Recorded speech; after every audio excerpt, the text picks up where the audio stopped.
I joined scores like 5 years ago, playing on a team even though wasn't playing on my school team, so it was like a little less competitive.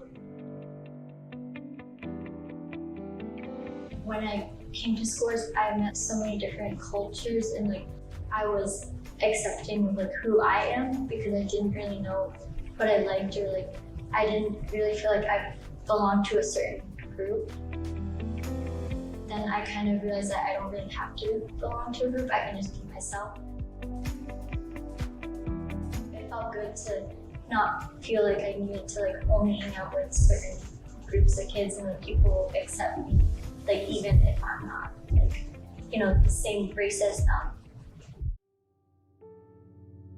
Some of the challenges that students have faced during the pandemic is self-isolation, being at home during quarantine, not having access to their friends, to their teachers, to a trusting adult, not having access to food. A lot of our kids who rely on UPS meals for breakfast and lunch and after school meals, you know, not having access to being outside and playing physical activity, and also to sort of like, you know, the emotional stress of living through a pandemic.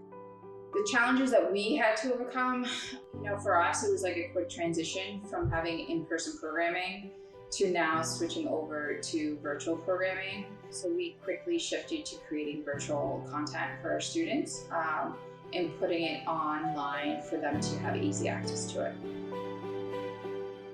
The purpose of Pose for Good was to give students the opportunity to connect with each other and to connect with students from different schools.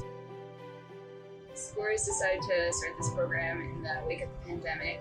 We wanted to engage with students directly and give them an opportunity to be creative and connect with other students and create their own business and learn about social entrepreneurship while also giving back to their community.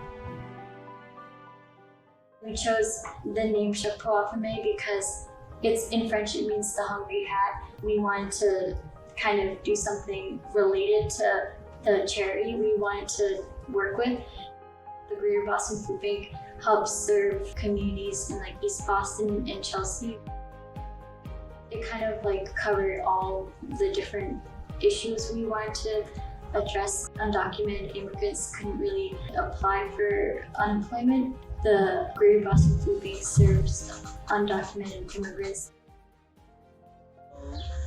I think the way that Boston Scores really helps students become leaders is by giving them different paths and different tools for them to do so, both on the field, at practices and games, and as well as in the classroom with the 110 program.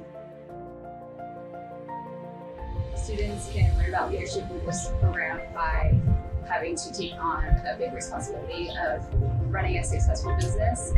There's definitely a lot that goes into the entire process where they have to hold each other accountable, hold themselves accountable, and work together. And I think all of those things are qualities of a leader.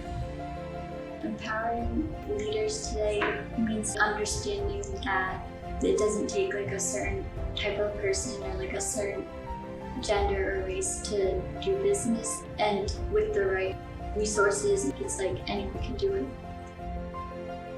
During this program, I saw Tali grow from a little bit shy to a very outgoing and strong leader of the team.